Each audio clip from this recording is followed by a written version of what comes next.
한 주간 잘 지내셨습니까? 교과의 설 오늘 8과입니다. 지난주 복습을 한번 잠깐 해보십시다. 시편 107편 30절 말씀은 저희가 평온함을 인하여 기뻐하는 중에 여호와께서 저희를 소원의 항구로 인도하시는도다. 소원의 항구로 인도하시는도다. 저는 이렇게 요약을 했는데요. 소원의 항구로 이끄실 것을 믿는 확실한 믿음으로 그리스도에게 닻을 내리라. 그러면 흔들림은 있을지 몰라도 떠내려감은 없다. 흔들리는 것에 대하여 우리가 걱정하지 마시고 우리 주님께 닻을 확실히 내리는 그런 삶을 살자라고 요약을 했습니다. 자, 오늘 8과입니다. Jesus, the mediator of the new covenant. 예수, 새 언약의 중보자. 예수, 새 언약의 중보자. 자, 여기 covenant라는 말이 나왔는데요. 이 covenant라는 말은 약속, 계약, 또 언약 이런 뜻입니다. 그러니까 제일 쉽게 얘기하면 약속이죠. 약속. 이와 비슷한 말 중에 이 testament라는 말이 있는데 New Testament, Old Testament 이것은 구약, 신약을 말하죠. 성서를 얘기하는 겁니다.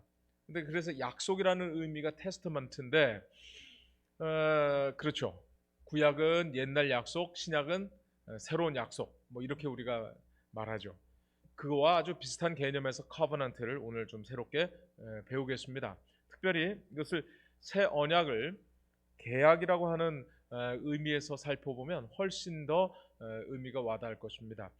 아브라함이 첫 번째로 하나님과 계약을 맺은 그런 사건, 오늘은 뭐 깊이 다루지는 않습니다만은 이 모세를 통해서 이스라엘이 하나님과 계약을 맺은 것이 파기가 됐을 때 하나님이 어떻게 이 언약을 새롭게 갱신하시고 또 이것이 예수 그리스도에 이르러서 어떤 식으로 새 언약이 체결되는지 이것을 우리가 오늘 살펴보게 될 것입니다. 자, 오늘 기억절입니다. 히브리서 8장 6절. 그러나 이제 그는 더 아름다운 직분을 얻으셨으니 그는 더 좋은 약속으로 세우신 더 좋은 언약의 중보자시라. 여기 보면 더 좋은 약속, 더 좋은 언약 같은 개념을 말하고 있죠. 더 아름다운 직분, 그것이 바로 더 좋은 언약의 중보라는 것입니다. But now he has obtained a more excellent ministry. 이 직분을 ministry라고 했는데요. 이 ministry라고 하는 것은 우리 목회자들 위한 잡지가 ministry라는 잡지가 있습니다. 그리고 또 ministry는 잡지뿐만 아니라 봉사하는 것, 섬기는 것을 말합니다. 그래서 미국의 ministry라고 하는 말을 장관들에게도 씁니다. Inasmuch as he is also mediator of a better covenant, which was established on better promises. 자, 이렇게 한번 살펴보면 좋겠습니다. 더 좋은 언약 또는 약속, 그 다음에 더 아름다운 직분, 중보자. 그래서 어떤 면에서 예수님이 세우신 언약이 더 좋은 언약인지, 또 어떤 면에서 그 언약에 기초한 직분, 즉 중보자가 왜 더 좋은 것이고 더 아름다운 직분인지 한번 이것을 우리가 살펴보겠습니다. 자, 교과입니다. By living a perfect life and then by dying in our place. 그러니까 완전한 삶을 사셨고 그 다음에 우리의 입장에서 돌아가심으로 인하여 Jesus mediated a new, better covenant. 새롭고 더 나은 언약을 하나님과 우리 사이에 서 지금 중보하셨다. Through his death, 그분의 죽음으로. Life, death 이게 지금 연결되죠. Jesus canceled the penalty of death. 죄의 페널티, 형벌을 캔슬시켰어요. 참 좋은 편이죠. Jesus canceled the penalty of death that our trespasses demanded. 우리의 죄가 요구하는 그 사망이라고 하는 형벌을 예수님께서 캔슬시켰죠. And made possible the new covenant. 새로운 언약을 가능하게 하셨다. 자, 여기 약간 어려운 말인데요. trespass. 이런 패스라는 말 보니까 뭔가 지나가다 이런 의미죠. 예, 무단 침입이라는 뜻이 있고요. 또 이것이 좀 더 확장돼서 폭력을 행사하는 것, 또 남에게 폐를 끼치는 것, 위반하는 것까지 의미가 확장됩니다. 그래서 여기서 죄를 범하다 또는 죄라는 의미까지 나온 것이죠. 그래서 더 지나가지 말라고 no trespassing 이런 사인들 아마 보신 적이 있을 텐데요. 죄란 넘지 말아야 하는 선을 넘어버린 것, 그게 죄입니다. 아담과 하와가 창조주가 아니면서도 창조주의 그 위치로 넘어가려고 그 선을 넘었죠. 그게 죄라는 뜻입니다. 그래서 그 죄의 결과가 결국 사망이고, 그 결과로 우리가 지금 이 땅에서 그렇게 먹고 살려고 애쓰지만은 결국은 우리가 죽을 수밖에 없는 그런 현실 속에 살고 있는 것입니다. 그래서 죄가 요구한다고 할 때 demand라는 건 요구하다라는 뜻이고요. 이 demand and supply라는 건 수요와 공급을 말합니다. 자, 그럼 예수님의 사명이 무엇인가? 요한복음 6장 38절 그리고 40절. 내가 하늘에서 내려온 것은 내 뜻을 행하려 함이 아니요 나를 보내신 이의 뜻을 행하려 함이니라. 분명히 예수님께서는 사명을 이렇게 진술하셨어요. 내 뜻이 아니라 아버지의 뜻을 행하려 함이라. 십자가에서도 아버지여, 이 잔이 얼마나 그 십자가의 고통이 컸으면 이 잔이 지나가게 해달라고 그렇게 기도하시죠. 그러나 내 원대로 마옵시고 아버지의 원대로 하옵소서. 이게 예수님의 삶의 아주 핵심 특징이었습니다. 내 뜻대로 마옵시고 아버지의 뜻대로, 내 원대로 마옵시고 아버지의 원대로. 내 아버지의 뜻이 그럼 무엇일까요? 아들을 보고 믿는 자마다, 여기 아들을 보고 그 다음에요 뭐하는 자마다, 믿는 자마다 영생을 얻는 이것이니. 이것이 좀 이따가 제가 설명드리겠습니다만, 본다라는 것은 모본이겠죠. 모델. 믿는다고 하는 것은 내가 할 수 없는 것을 우리 예수 그리스도께서 십자가에서 이루어 주셨다고 하는 의미에서 이것은 우리의 대속물이 되셨다는 걸 의미합니다. 모본이자 대속. 이것이 요한복음 6장 40절에 아주 정확하게 설명되어 있습니다. 아들을 보고 그 다음에 뭐예요? 믿는 자마다 영생을 얻는 이것이니 마지막 날에 내가 이를 다시 살리리라. 네, 아멘. 자, 히브리서 10장 9절 10절 보시면 그 후에 말씀하시기를 보시옵소서 내가 하나님의 뜻을 행하러 왔나이다. 예수 그리스도에 대한 그 예언을 이렇게 해설하고 있는 겁니다. 하나님의 뜻을 행하러 왔나이다. 그 뜻이 무엇인가? 첫 번째 것을 피하심은 둘째 것을 세우려 하심이라. 이 뜻을 따라 예수 그리스도의 몸을 단번에 들이심으로, 십자가겠죠? 우리가 거룩함을 얻었노라. 그냥 단순히 영생뿐만 아니라 거룩함까지 얻었다는 겁니다. 그러니까 우리가 흔히 칭의라는 얘기도 많이 하는데, 성화 역시 믿음으로 가능한 것이지 믿음과 동떨어진 어떤 나의 행동이 아니라는 것을 이 성경을 통해서 우리가 분명히 알 수 있습니다. 그렇습니다.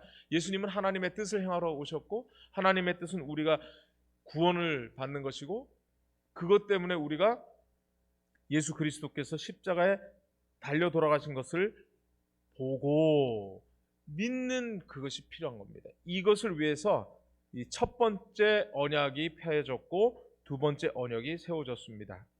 바로 이것이 첫째 것을 피하시는 이유가 바로 여기에 있는 것입니다. 왜냐하면 첫째 것으로 우리 인류가 구원받을 수 없기 때문이었어요. 그래서 둘째 것을 통해서, 즉 예수 그리스도께서 완성시킨 것으로 우리가 구원을 얻는다. 이런 의미가 바로 히브리서 10장 9절로 10절이 되겠습니다. 근데 이것은 이 히브리서 저자는 계속해서 구약의 성경을 인용을 하면서 그 논지를 펼쳐가고 있는데, 바로 시편 40편 7절 8절이 바로 그 인용문입니다. 그때 내가 말하기를 내가 왔나이다. 나를 가리켜 기록한 것이 두루마리 책에 있나이다. 하나님이여 내가 주의 뜻 행하기를 즐기오니 주의 법이 나의 심중에 있나이다. 그래서 이렇게 요약할 수 있겠습니다. 예수님은 죄인의 구원을 위하여 몸을 바쳐 하나님의 뜻을 행하셨다. 죄인의 구원을 위하여 몸을 바쳐 하나님의 뜻을 행하셨다. 자, 그러면 그리스도의 헌신이 어떤 헌신이었는지 한번 살펴볼 필요가 있는데, 이 히브리서 저자는 이 5절에 제사와 예물, 이것이 말하자면 첫 번째 언약이죠. 첫 언약 또는 옛 언약이 되겠습니다. 근데 오직 나를 위해 한 몸을 예비하셨죠. 예수님께서 이 땅에 사람이 되어 오셨잖아요. 그래서 십자가에 달려 돌아가시잖아요. 이것을 의미하는 것이 새 언약이 되겠고 둘째 언약이 되겠죠. 그런데 여기에 나를 위하여 한 몸을 예비하셨도다라고 하는 것이 참 특이하게도, 여러분 이 한 몸이라고 하는 것은 마음만 드렸다, 생각만 있었다 그러지 않고 몸을 예비하셨다라고 하는 것이 헌신을 우리에게 상기시켜 줍니다. 헌신은 드릴 헌, 몸신, 말 그대로 몸을 드리는 게 헌신이거든요. 그래서 우리가 헌신한다고 할 때 사실은 마음만 있고 그냥 아니면 돈만 내고 이 정도가 헌신이 아니라 내 몸을 주님께 드리는 것, 이게 헌신이에요. 그래서 저는 뭐 가끔 우리 성도님들한테 이렇게 얘기합니다. 이 죽을 수밖에 없는 이 몸뚱아리를 뭘 그렇게 귀하게 여기느냐, 헌신짝처럼 버려라, 그게 헌신이다. 그러면 우리 주님 세신 주신다. 우리 두꺼봐 뭐라 그래요? 헌집 줄게 새집 다오, 그런 노래도 있잖아요. 아니 이런 물물교환이 어디 있습니까? 이 내 몸뚱아리 이거 죽을 수밖에 없고 늙고 병드는 이거를 주님께 드리면 주님이 새로운 거 주신다고 하는데 왜 헌신하지 않죠? 헌신하지 않을 이유가 없죠. 그래서 예수님께서도 그 한 몸을 우리를 위하여 헌신하신 것입니다. 시대소망 23페이지에는요 이것은 자발적 희생이라고 말했습니다.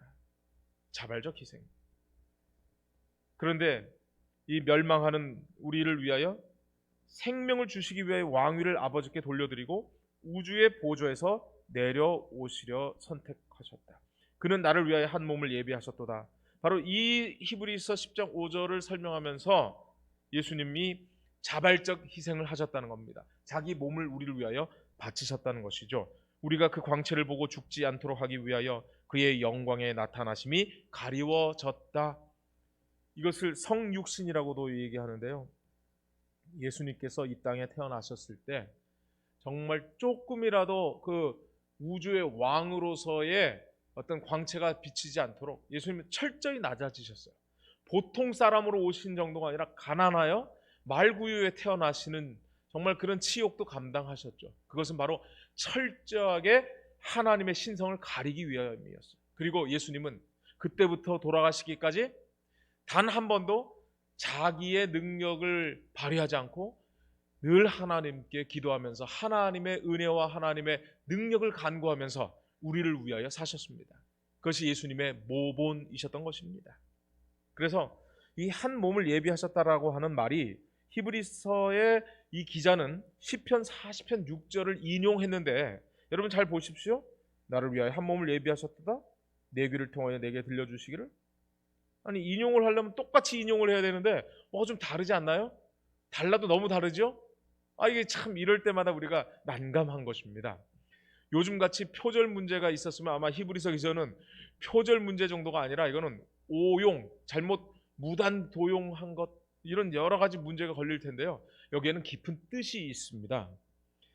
여러분 이 시편 40편 6절을 그 당시 예수님 당시에는요 사람들이 구약 성경을 히브리서 자체로도 보았지만 그것은 특별히 학문이 있는 사람들이 더 자주 히브리서 원문을 보았어요. 근데 이것을 히브리서를 헬라어로 번역한 사본이 하나 있는데 그것을 우리가 70인역이라고 말합니다. 70인역.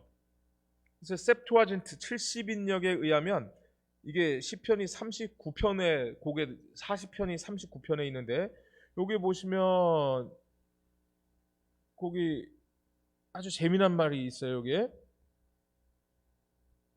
여기 한번 보실까요? 소마라고 돼 있죠. 귀라고 하는 말 대신에 헬라어 자체가 몸으로 번역을 하고 있어요. 몸.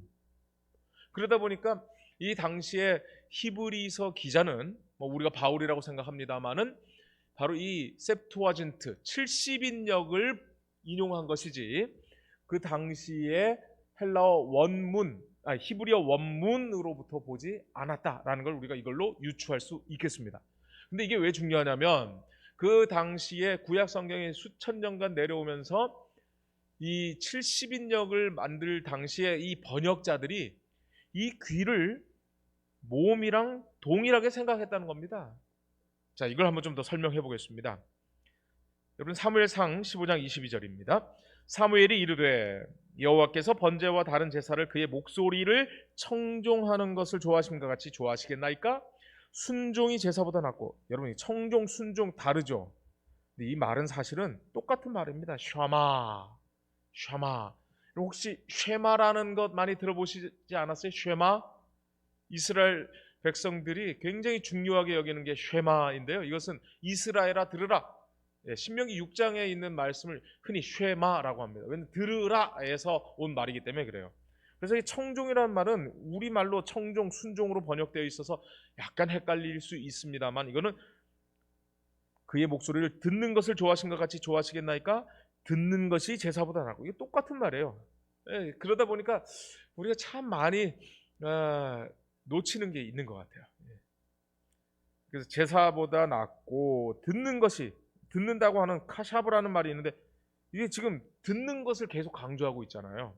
그래서 여러분 이렇게 이해하시면 되겠어요. 귀를 열어주셨다라는 말이 70인역에서는 한 몸을 예비하셨다라고 이렇게 번역을 했고, 그 번역본을 그대로 인용한 히브리서 기자는 예수 그리스도께서 저 우주의 왕이신데 이 땅에 한 몸이 돼서 순종하는 몸이 돼서 오셨다, 이렇게 이해하면 사실 이해하는데 큰 어려움이 없을 것입니다. 빌립보 2장 8절입니다. 사람의 모양으로 나타나사 자기를 낮추시고 죽기까지 복종하셨으니 곧 십자가에 죽으심이라. 예수님께서 죽기까지 복종하셨어요. 한 몸이 돼서 십자가에 돌아가셨어요.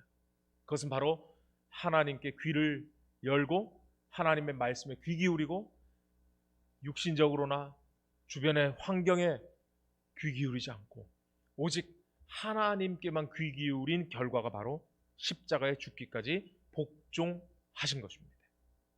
여러분 단순합니다.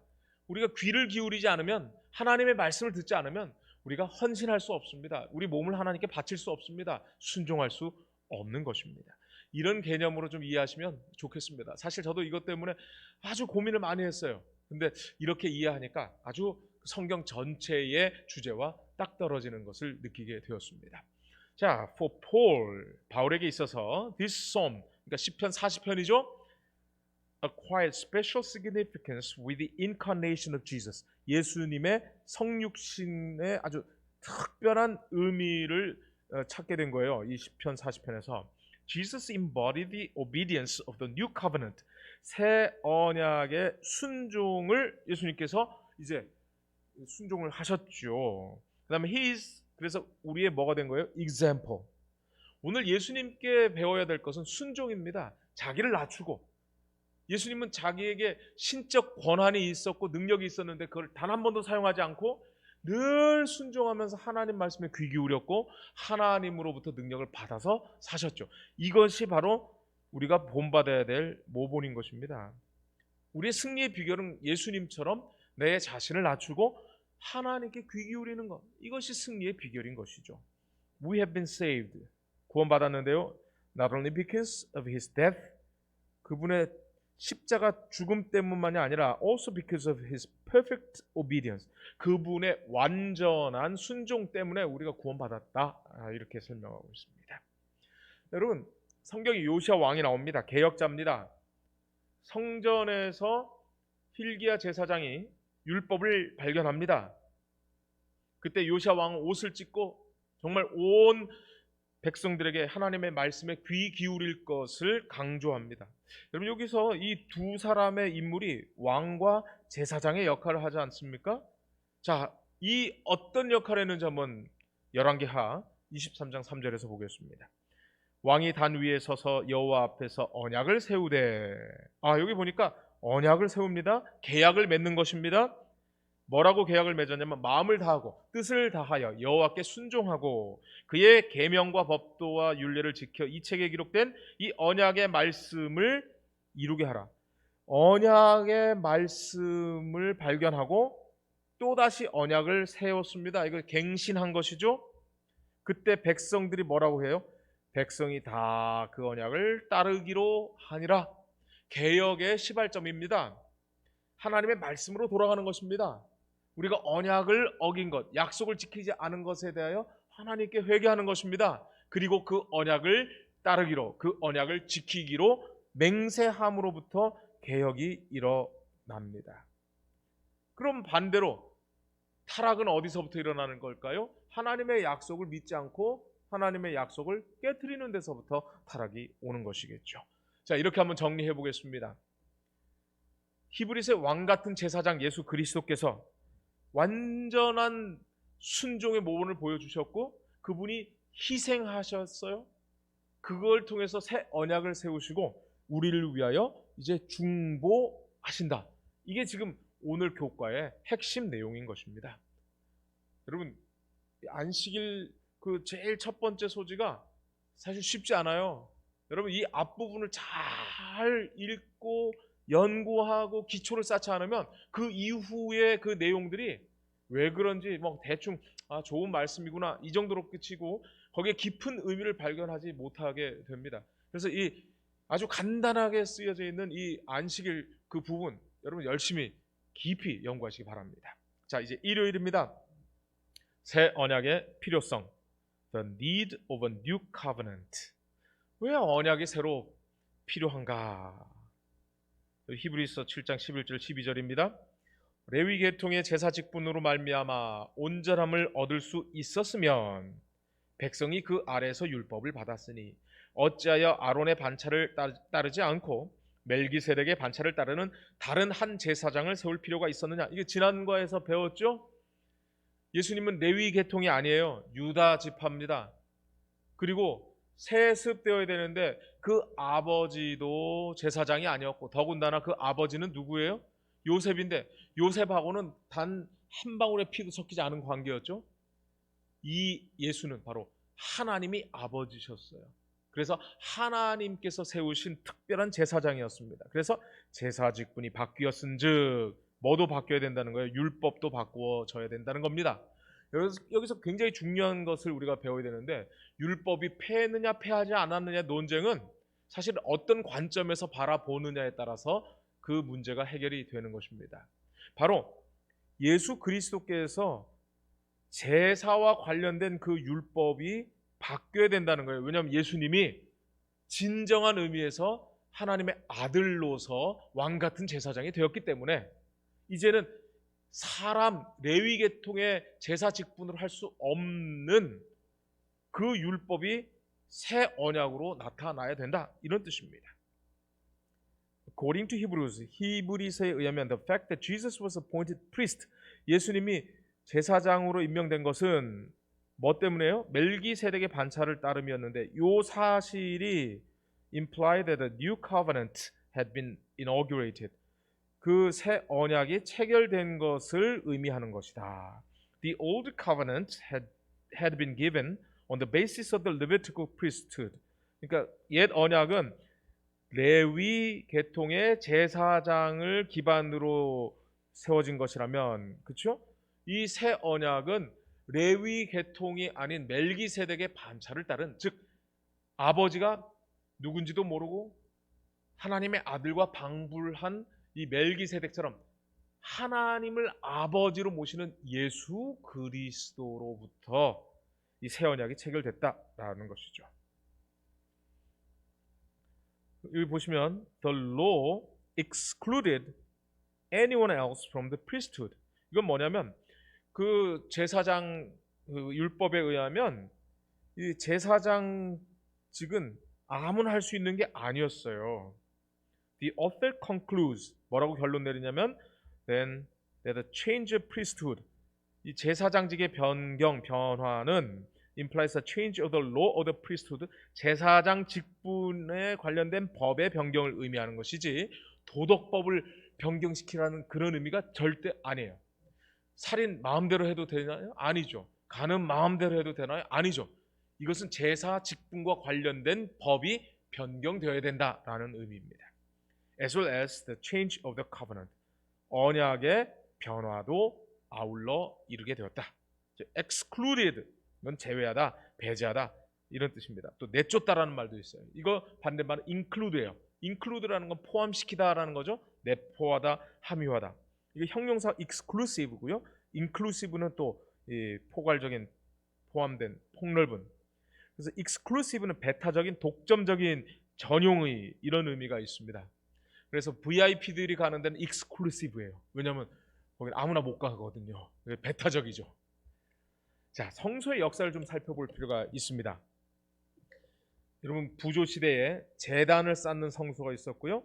모세 시대에 와서 드디어 성막을 성소로 삼습니다. 솔로몬 시대에 성전을 세우죠. 그런데 이 성전이 다니엘 시대에 파괴가 됩니다. 포로로 잡혀가는 그 안타까운 일 때문에 성전이 파괴됩니다. 그러나 느헤미야와 이 학개 시대에 이 성전이 다시 회복이 되죠. 그리고 로마 시대에 성전을 재건축합니다. 그래서 성전이 아주 화려하고 그 제자들이 보기에도 그 성전이 얼마나 화려했던지 예수님 이거 보십시오. 반짝이는 금들을 보십시오라고 자랑할 정도였습니다. 그런데 거기에 이 건물로 묘사되고 또 성막으로 이동시킬 수 있었던 그 성막으로 묘사된 것들, 이런 것들은 다 뭐냐면 참된 성전의 그림자였어요. 이전까지는 다 짐승의 피로 제사를 드렸습니다. 근데 예수님께서는 본인이 스스로가 성전이라고 말씀하시면서 예수 자신의 피로 제사를 드리게 되죠. 바로 이러한 역사 속에서 우리는 완전히 이 율법이 예수님에게서 성취되고 완성되는 것을 보게 됩니다.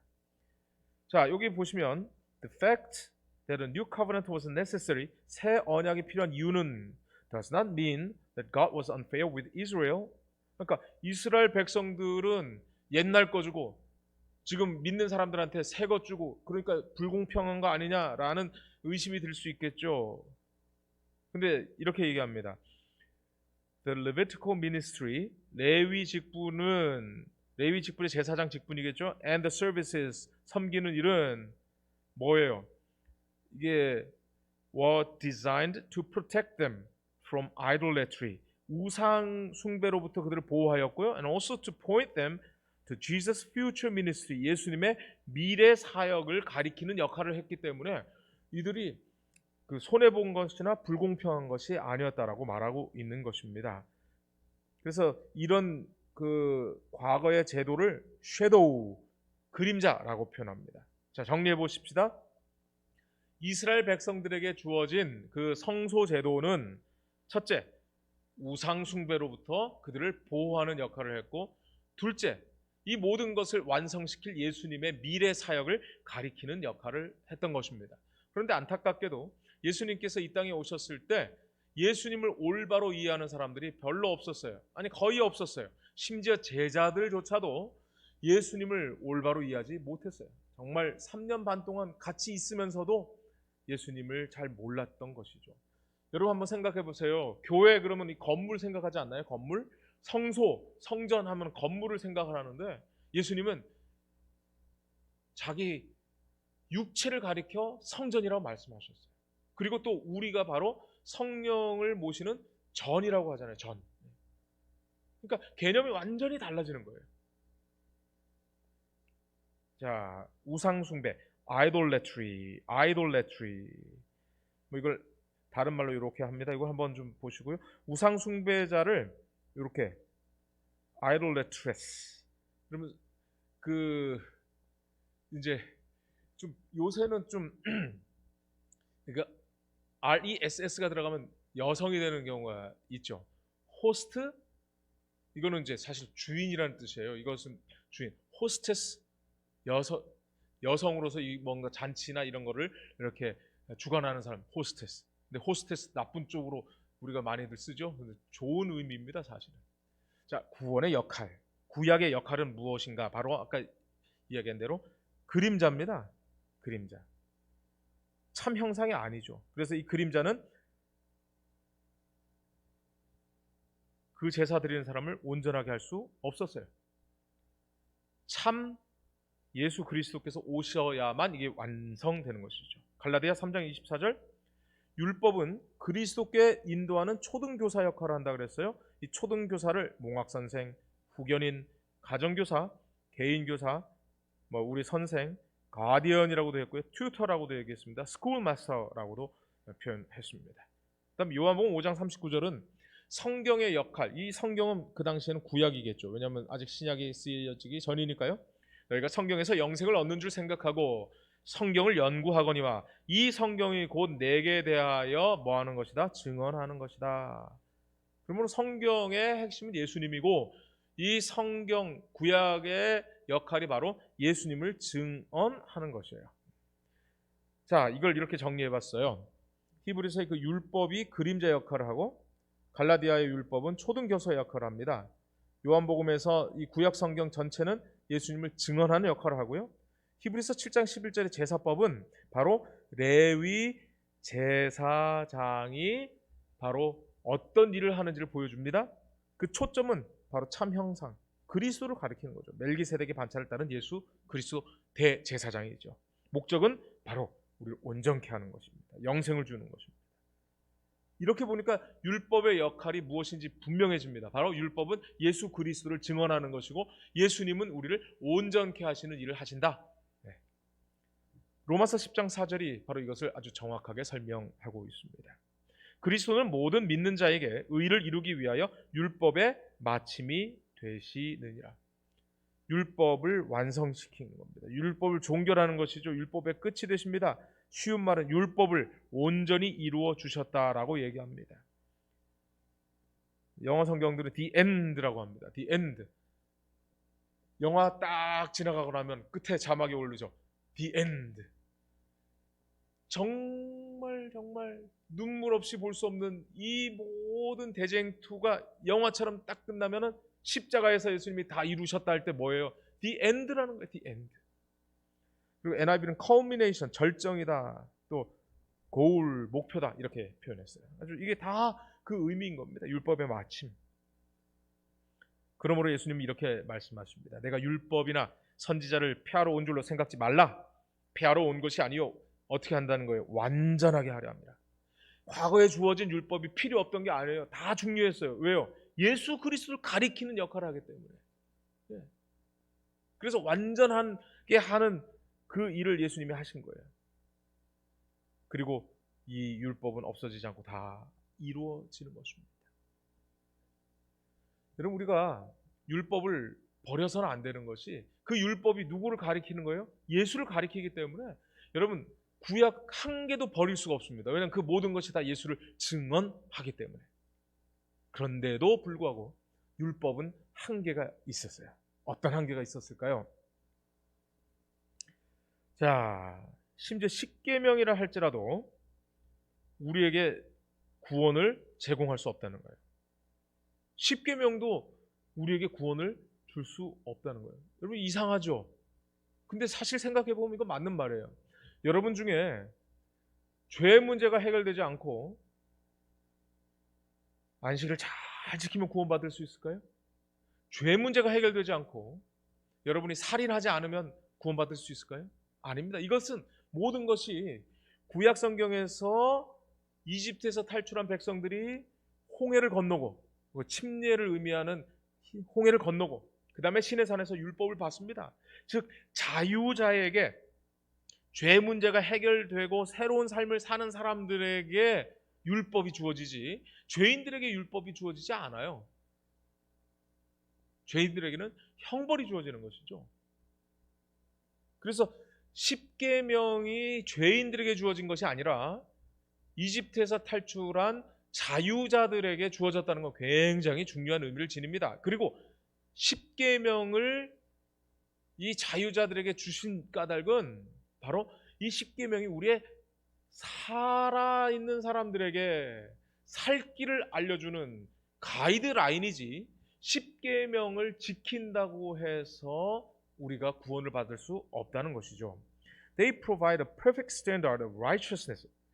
의의 완벽한 표준을 우리에게 제공하는 것이지 구원을 제공하는 게 아니다. But they do not provide righteousness. 십계명이 이런 표준을 보여주지만 십계명은 우리에게 그런 의를 제공하지 않는다라는 겁니다. 그래서 우리는 뭐가 필요해요? 이제 모델이 아닌 예수님을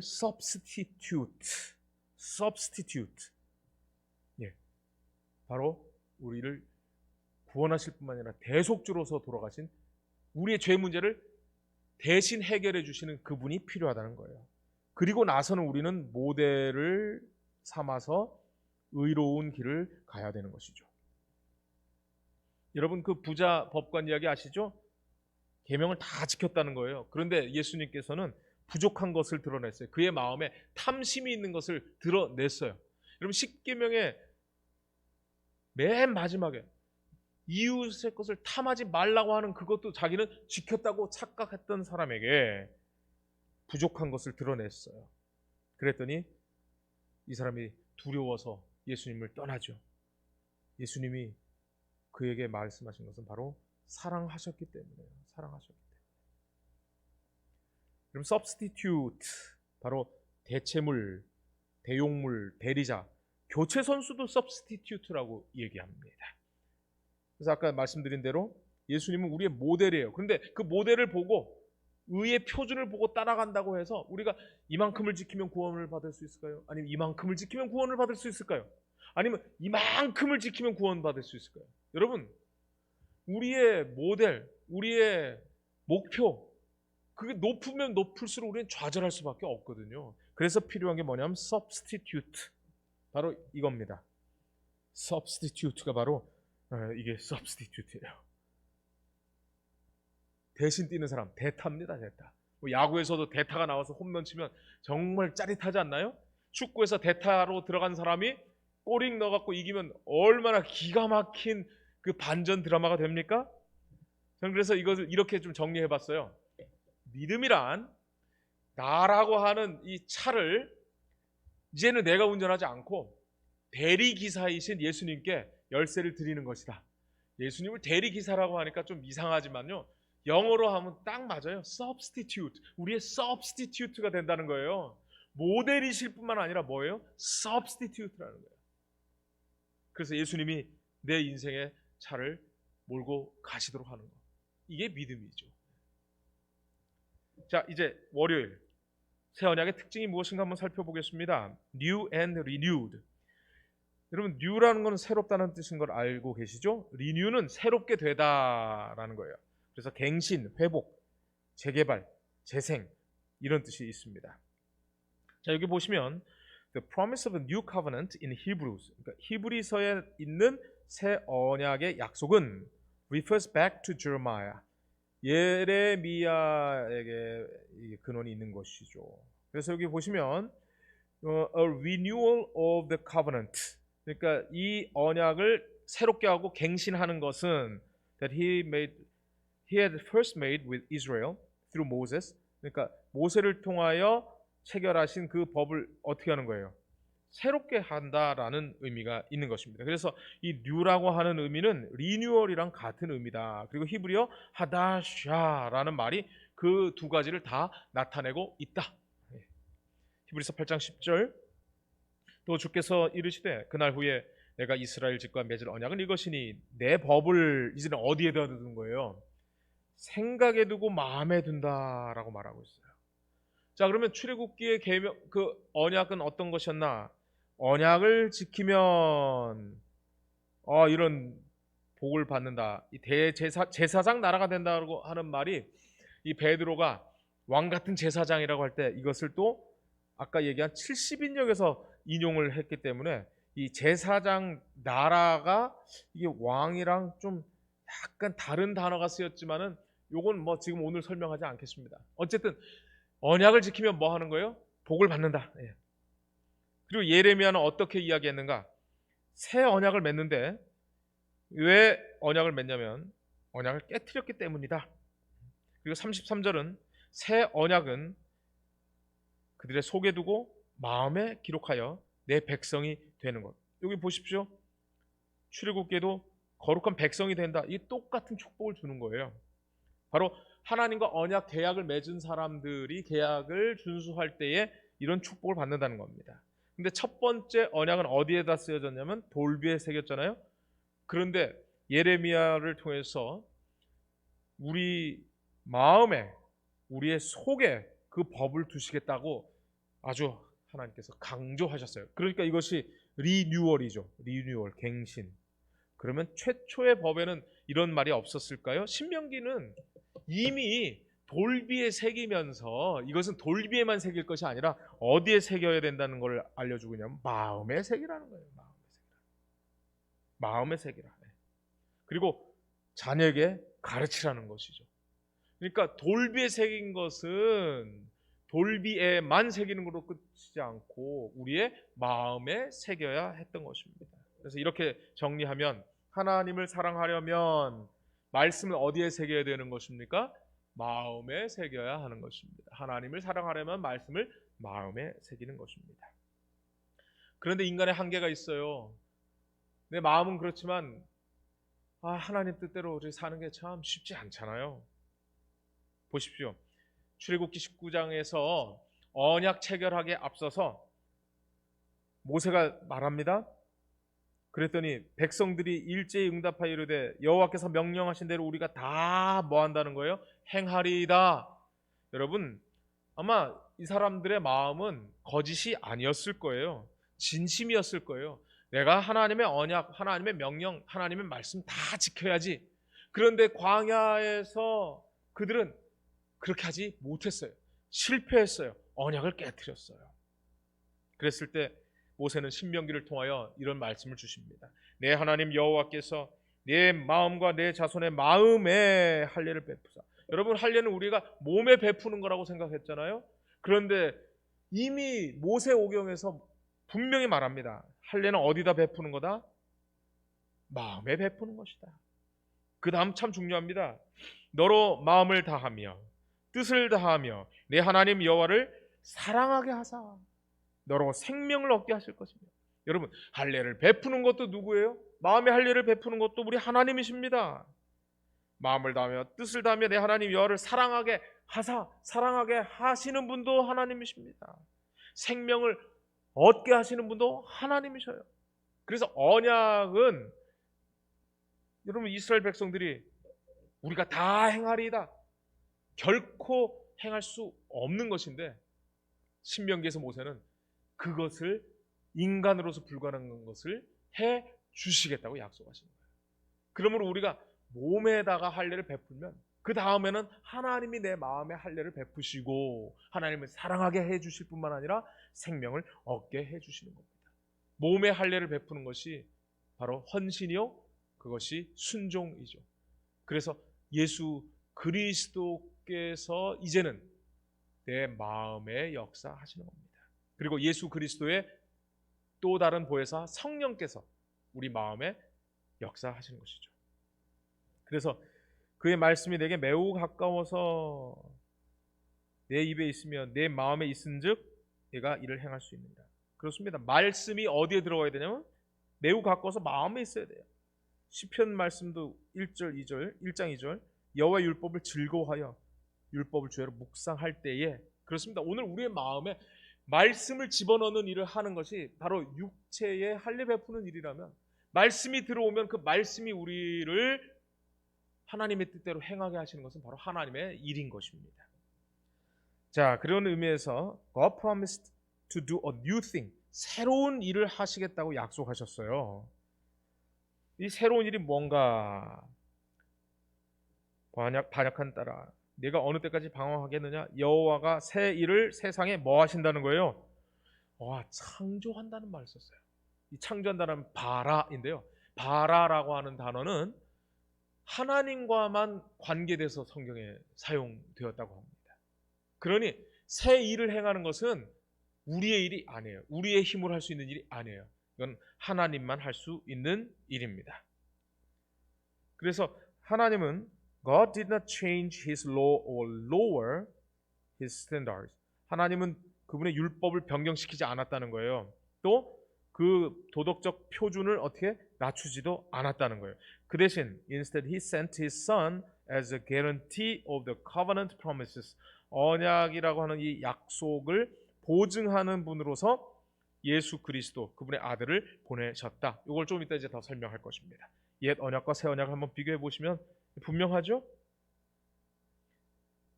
우리가 다 지키겠다라고 말하면서 못 지킨 이유는 육신이 연약하기 때문입니다. 그런데 이 육신에 이제 누가 역사하시는 거예요? 성령께서 역사하시는 겁니다. 그래서 옛 언약과 새 언약의 가장 중요한 핵심은 바로 성령이 거하시느냐 거하시지 않느냐, 이게 가장 중요한 핵심입니다. 보십시오. 우리가 영의 새로운 것으로 섬긴다라고 하지 않았죠? 율법 조문에 묵은 것으로 하지 않는다. 이 말이 계속 강조되고 있는 것입니다. 자, 화요일 새 언약에 있는 더 좋은 중보자. The new covenant has a better mediator. 더 좋은 중보자가 새 언약에 어떻게 설명되고 있나 한번 보시겠습니다.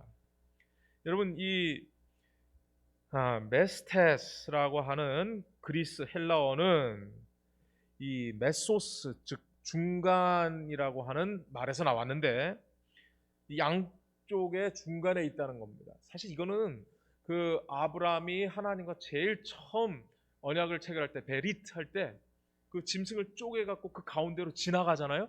그걸 의미하는 거예요. 근데 여기 네 가지로 얘기합니다. Arbiter between two or more parties. 중재인입니다. 둘 사이의 중재인. 그 다음에요, negotiator. 둘 사이를 협상하고 교섭하는 사람. 그 다음에 witness. 증인.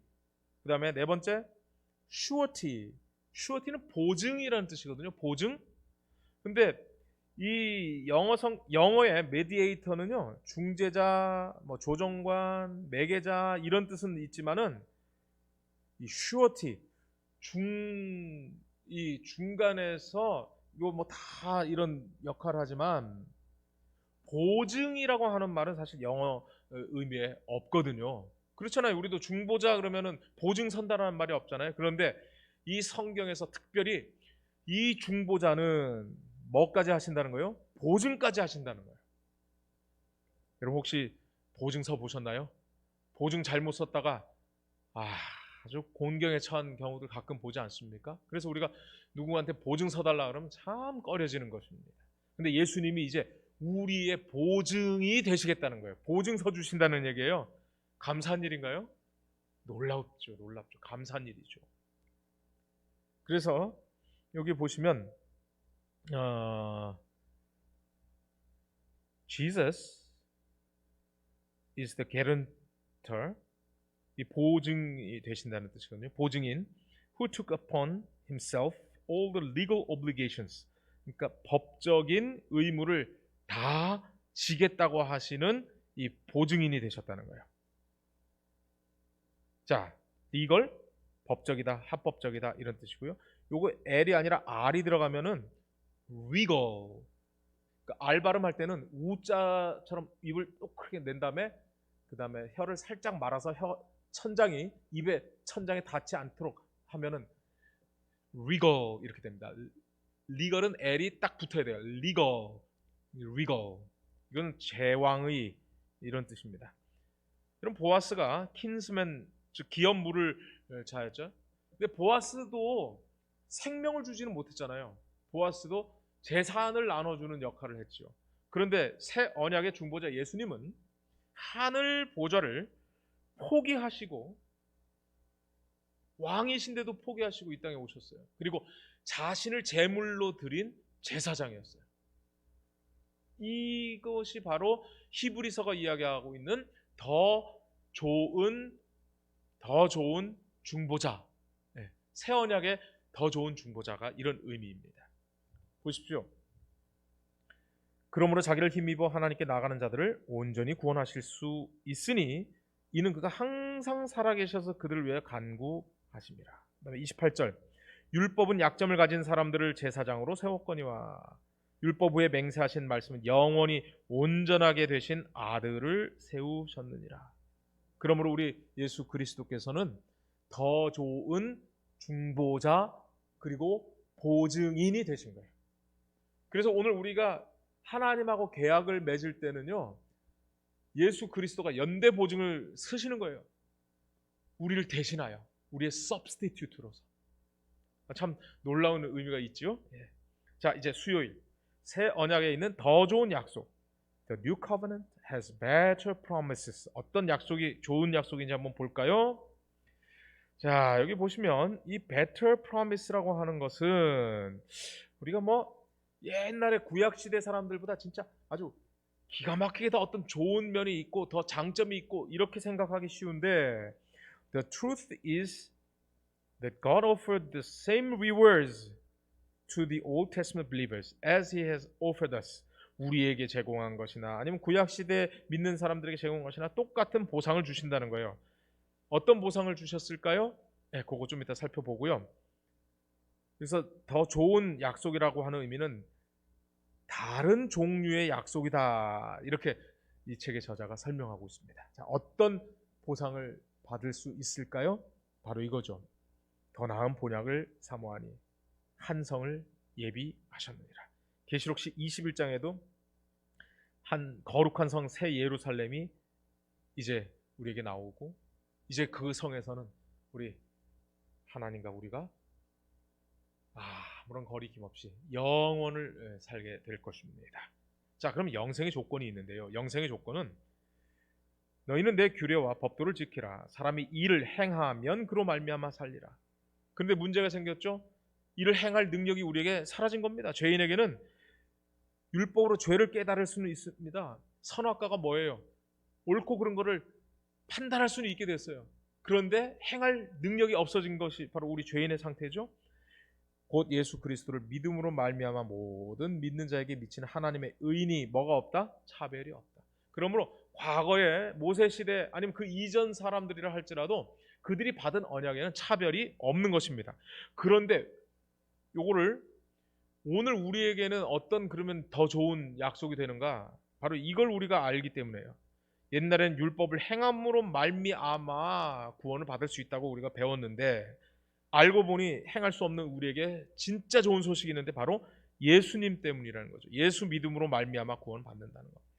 여러분 정르계단에 아주 기가 막히게 이것을 묘사하고 있어요. 영생을 얻는 조건은 지금도 옛날 에덴 낙원에서 우리의 시조가 타락하기 전과 똑같다. 그래서 완전한 의가 필요하다는 거예요.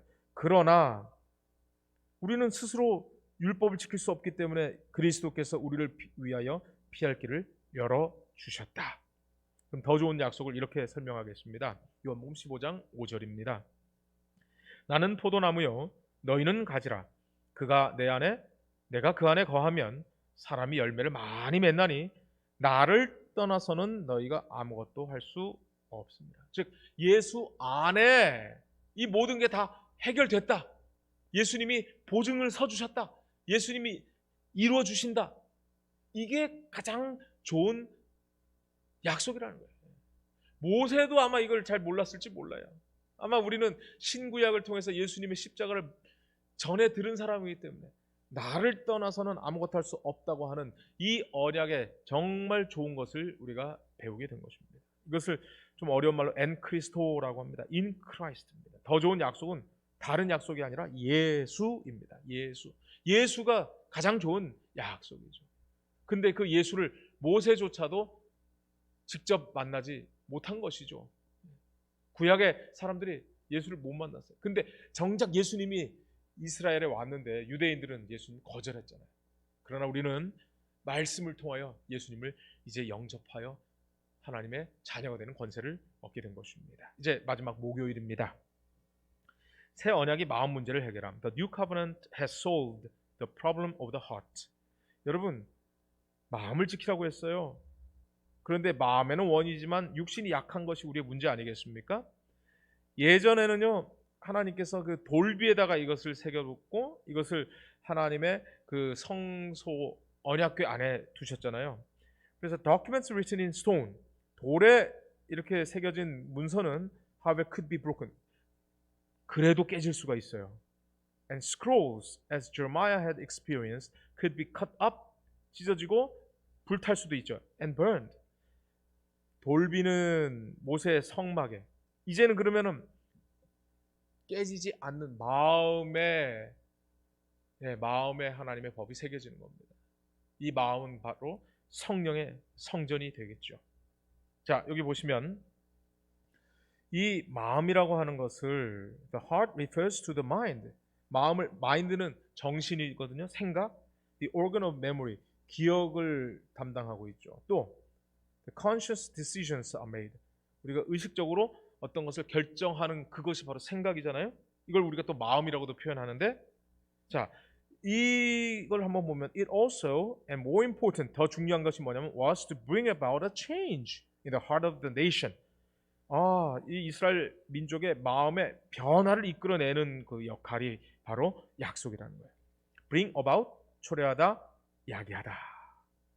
자, 여러분 에스겔서 36장에 내 영을 너희 속에 두어 너희로 내 윤례를 행하게 한다. 하나님께서 성령을 통해서 이제 우리 속에서 역사하시는 겁니다. 그러므로 가장 좋은 약속은 저는 이렇게 정의하고 싶어요. 마태복음 7장 11절에 가장 좋은 것을 주시겠다고 했는데 그 좋은 것을 동일한 그 평행 구절인 누가복음 11장 13절은 성령을 주시지 않겠느냐라고 말하지 않습니까? 그렇습니다. 이제 우리의 마음에 성령께서 임하시는 겁니다. This love is the distinguishing mark of the presence of the Holy Spirit in the life of the believer. 믿는 사람들의 삶에 성령이 임재하고 계시다고 하는 가장 확실한 증거가 바로 사랑이라는 거예요. 그리고 여기 보시면 프롤로그라는 말이 나왔는데 여기 Jesus love, 예수님의 사랑과 돌보심 and care in dying for us, 우리를 위해 돌아가신 예수님의 사랑과 그 돌보심은 is the prologue of the new covenant, 새 언약의 프롤로그다. 프롤로그는 도입부, 선, 서막, 머리말이다. 시작이다 이거죠. 에필로그는 끝이다. 그럼 더 좋은 것, 자, 바로 성령으로 말미암아 하나님의 사랑이 우리 마음에 부음받는 겁니다. 그래서 그 사랑에 감동한 사람은 할례나 무할례나 효력이 없으되, 그죠? 옛 언약이 소용없으되 사랑으로서 역사는 믿음이 생기게 되는 것입니다. 그대가 예수께로 더 가까이 갈수록 그대의 허물이 그대의 눈에 더 많이 드러나 보일 것이니 대개 이는 그대의 시력이 더욱 밝아져서 그대의 불완전한 것이 예수의 완전하신 품성에 대조되어 더욱 뚜렷하게 나타나 보이게 되는 까닭이다. 이것은 사탄의 미혹이 그 힘을 잃어버리고 그 대신 하나님의 성신에 생기는 감화가 그대를 각성시키고 있는 증거이다. 그렇습니다. 우리가 예수 그리스도께 닻을 내리면 이 파도에 의해서 흔들릴 수는 있지만 그 흔들리는 것으로 그치는 것이고 더 이상 떠나가지 않는다는 것을 우리가 지난 시간에 배우지 않았습니까? 오늘 내 마음에 죄가 드러나고 괴롭고 할 때 마귀가 너는 구원 못 받았다고 그렇게 이야기할 때 오늘 이 정로의 계단 꼭 기억하십시오. 하나님의 성령께서 그대를 각성시키고 있는 증거라는 것입니다. 그래서 저는 이렇게 정리해 보려고 합니다. 나를 위하여 중보하시는 예수님께 인생의 차키를 드리고 편히 쉬라. 그러면 우리 주님께서 내 인생을 영원히 책임지실 것이다. 이렇게 정리해 봤습니다. 감사합니다. 다음 주에 뵙겠습니다.